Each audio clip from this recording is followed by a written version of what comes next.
गांधी जी के 3 बंदरों के बारे में सुना होगा।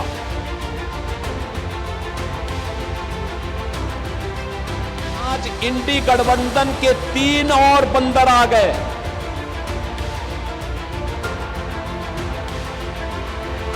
पप्पू, टप्पू और अप्पू के नाम पर।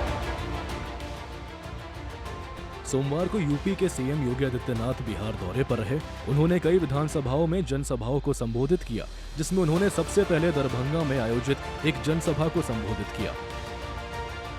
इस रैली को संबोधित करते हुए मुख्यमंत्री योगी आदित्यनाथ ने विपक्षी गठबंधन को लेकर सख्त टिप्पणी की, जिसमें उन्होंने कहा कि आपने गांधी के 3 बंदरों के बारे में सुना होगा। आज INDI गठबंधन के अपने 3 और बंदर आ गए हैं, पप्पू, टप्पू और अप्पू।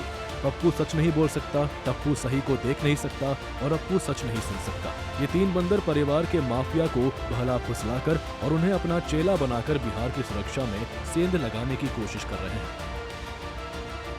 बहनों और भाइयों, आपने गांधी जी के 3 बंदरों के बारे में सुना होगा। गांधी जी के 3 बंदर थे। गांधी जी ने तो उनको उपदेश दिया था, बुरा मत देखो, बुरा मत सुनो और बुरा मत बोलो। लेकिन आज इंडी गठबंधन के 3 और बंदर आ गए। ये 3 बंदर पप्पू, टप्पू और अप्पू के नाम पर।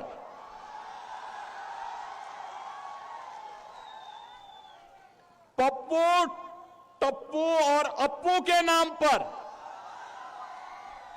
पप्पू सच बोल नहीं सकता, अच्छा बोल नहीं सकता। टप्पू अच्छा देख नहीं सकता और अप्पू सच सुन नहीं सकता। इन लोगों को एनडीए सरकार के द्वारा किए गए विकास दिखाई नहीं दे रहे। उसकी खुशबू इनको सुनाई नहीं दे रहा है, दिखाई नहीं दे रहा है। ये उसके बारे में बोल नहीं सकते, सुन नहीं सकते, देख नहीं सकते और इसीलिए तो दुष्प्रचार कर रहे हैं।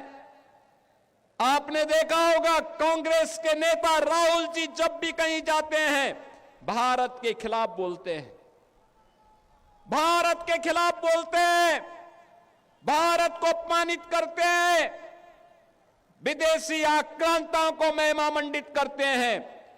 और ये सभी, ये जो 3 इंडी गठबंधन के 3 बंदरों की जोड़ी है, बहनों और भाइयों, ये 3 बंदरों की जोड़ी ये बिहार में खानदानी माफियाज को गले लगा करके अपना शागिर्द बना करके बिहार की सुरक्षा में सेंध लगाने का काम कर रहे हैं।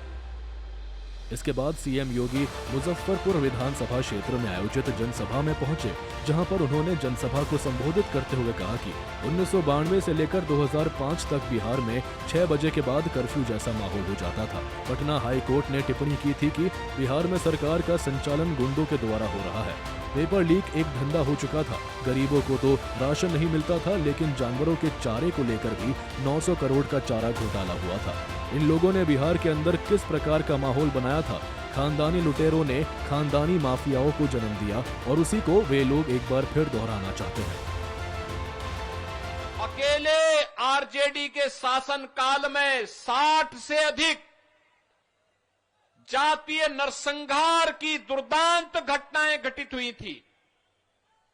पर्व और त्योहारों के पहले दंगों की आड़ में पर्व और त्योहार के उत्सव और माहौल को दूषित कर दिया गया था।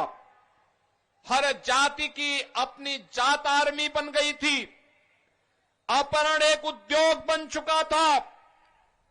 1992 से लेकर के 2005 के बीच में आरजेडी शासन के समय में बिहार के अंदर 30,000 से अधिक अपहरण की घटनाएं घटित हुई थी।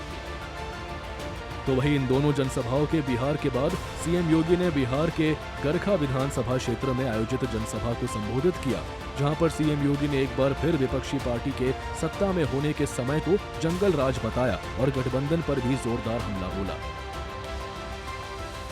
बहन और भाइयों, आरजेडी के शासनकाल में 5 दर्जन से अधिक जातीय नरसंहार की बड़ी बड़ी घटनाएं घटित हुई। 30,000 से अधिक अपहरण हुए। छोटे छोटे बच्चों का अपहरण हो जाता था। व्यापारी सुरक्षित नहीं था, बेटी सुरक्षित नहीं थी।